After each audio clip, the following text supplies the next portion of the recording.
یہ 5واں میجسٹریٹ ہے جو جھوٹی FIR کٹوا رہا ہے. اس کو شرم نہیں آتی؟ میں نے آپ کے سامنے کہا عدالت میں کہ یہ جوڈیشل کام کرتا ہے, لوگوں کے فیصلے کرتا ہے, یہ عدالت لگا کے بیٹھتا ہے. اور یہ اگر کوئی مخبر کرے نا جھنڈا چیچی سے آ کے تو شاید سجدے, یہ مخبر کا کام کرتا ہے. اگر تو میجسٹریسی چھوڑے, اس کو بھی کورٹ نے سیریسلی لیا. اچھا صاحب یہ بتائیے گا کہ آپ نے کہا کہ علی امین گنڈا پور کی جو انہوں نے دھمکی دی آڈیو میں, اس سے جن لوگوں کو خطرہ ہوا انہوں نے تو وہ کوئی اس طرح کی اپیل نہیں کی, تو یہ کس کی اپیل تھی؟ یہ ایک میجسٹریٹ ہے جو مخبر کا کردار ادا کرتا ہے, وہ انفارمر ہے پولیس کا. پولیس کو جا کے مخبری کر رہا ہے کہ ایک میں نے ابھی دیکھی ہے. اور یہ جو سارے ہیں وہ کہتے ہیں میں دفتر میں اپنے نوکروں کے ساتھ, خدا کا خوف کرو, تمہارا کوئی بھی نوکر نہیں ہے, تم خود نوکر ہو, پبلک سرونٹ تمہارے لیے لفظ استعمال ہوتا ہے پبلک کا. تو یہ دو جو ادارے تھے انہوں نے جو لکھے, ایک پولیس لکھا اور لکھا باقی ادارے. تو میں نے کہا جن کو ہم تنخواہیں دیتے ہیں, کہ میں نے کہا جج صاحب آپ کی تنخواہ میں سے کٹتا ہے, میری فیس میں سے کٹتا ہے, جن کو ہم ٹیکس دیتے ہیں ہماری حفاظت کرو. علی امین کے ایک بیان پہ اگر وہ سارے ڈر گئے تو ان کو ریزائن کر دینا چاہیے. کہ آج یہ جو ڈریکولا کا راج آیا ہوا ہے, ڈریکولا اس کا اصلی نام کاؤنٹ ویلارڈ تھا, اور وہ سلطنت عثمانیہ کے زمانے میں ہمارا جس نے سلطنت بنائی تھی اس نے یورپ جا کے اس کو پھینٹی دی تھی اور اس کے ملک کے اوپر قبضہ کر لیا تھا.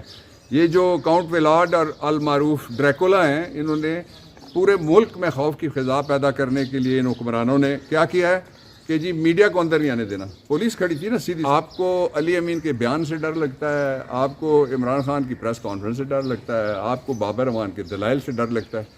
تو یہ ہارا ہوا لشکر ہے جس کے چند کنونس ہے علی امین کی آڈیو سے, علی امین کی ان کی آڈیو سے آپ کنونس ہے کہ یہ انہی کی آڈیو تھی جس میں تھریٹس دی گئی؟ آڈیو کے اوپر 3 کے اوپر پہلے بھی وہ میں نے تو کہا, اس پہ آپ نے سنا تھا کہ ایک خاتون ہے جو کوئی اس طرح کا کردار ادا کرتے تو کرے, مرد تو کہتے ہیں ماما لگتا ہے, مجھے نہیں پتا خاتون کے لیے کوئی ہے کوئی نہیں, آپ مجھے بتائیں گے. لیکن میں نے کہا کہ 7 اس کی آڈیوز نکلی ہیں, اس کے خلاف پرچہ کیوں نہیں ہوتا؟ اس لیے کہ مرد ہو تو ماما ہوتا ہے, یہ بھتیجی ہے. تیسرا جو سیریسلی لیا وہ یہ تھا کہ آپ دیکھ لیں, میں نے کہا پہلا کیس صدیق جان کا اسلام آباد میں, دوسرا جنرل امجد کا. جنرل امجد 8 سال کا بچہ, باپ شہید ہو گیا, والدہ کے ساتھ یہاں آیا, لیفٹیننٹ جنرل بنا, انہوں کا غدار ہے, باغی ہے. صدیق جان ایک ہمارا ینگ آپ کی طرح بڑا وائبرنٹ رپورٹر ہے, اس کو کہا یہ باغی ہے, یہ غدار ہے, وہ تھوک کے ان کو چاٹنا پڑا, یہ میں نے کہا.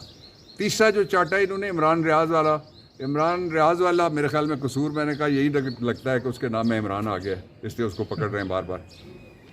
تو یہ میں نے کہا یہ 67 کا ریپلے ہے, جس میں اس میں 3 لوگ ہیں, 3 وہ تاج الدین مشتاق کھنڈکر اور مجیب الرحمان تھا, ان کے خلاف اسی طرح کا پرچہ کر کے آپ نے 68 میں اس کو 67 پرچے کیے, اگرتلا سازش کیس نام دیا, اس کے لیے باقاعدہ آرڈرز, کورٹ, سارا کچھ بنایا.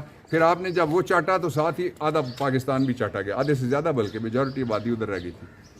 تو یہ جو دلائل تھے اور پھر لیگل پوائنٹس اور کانسٹیٹیوشنل جو پوائنٹس تھے, ان کے اوپر جو فاضل جج صاحب ہیں انہوں نے کہا کہ ریمانڈ میں نہیں دیتا, وہ 5 دن کا ریمانڈ مانگ رہے تھے, انکار کر دیا انہوں نے, اور کہا کل صبح ATC کی کورٹ میں پیش کیا جائے. آج کی کارروائی کے ایک حصہ تو وہ آپ رپورٹ کر چکے, سن چکے, جو میری آرگیومنٹس تھے تقریباً 40 منٹ کے, اور 3 اس میں ہائی لائٹس آپ کو بتا دیتا ہوں. پہلا یہ ہے کہ پروسیکیوشن نے کہا کہ پہلا ریمانڈ ہے, میں نے کہا جھوٹ بول رہے ہیں, پہلا ریمانڈ انہوں نے لیا غیر آئینی طور پہ ڈیرہ اسماعیل خان میں. پھر میں نے علی امین کو کہا آپ کب پکڑے گئے, عدالت کو بتایا کہ 2 روز پہلے میں پکڑا گیا تھا, سو ان کا یہ تیسرا روز تھا.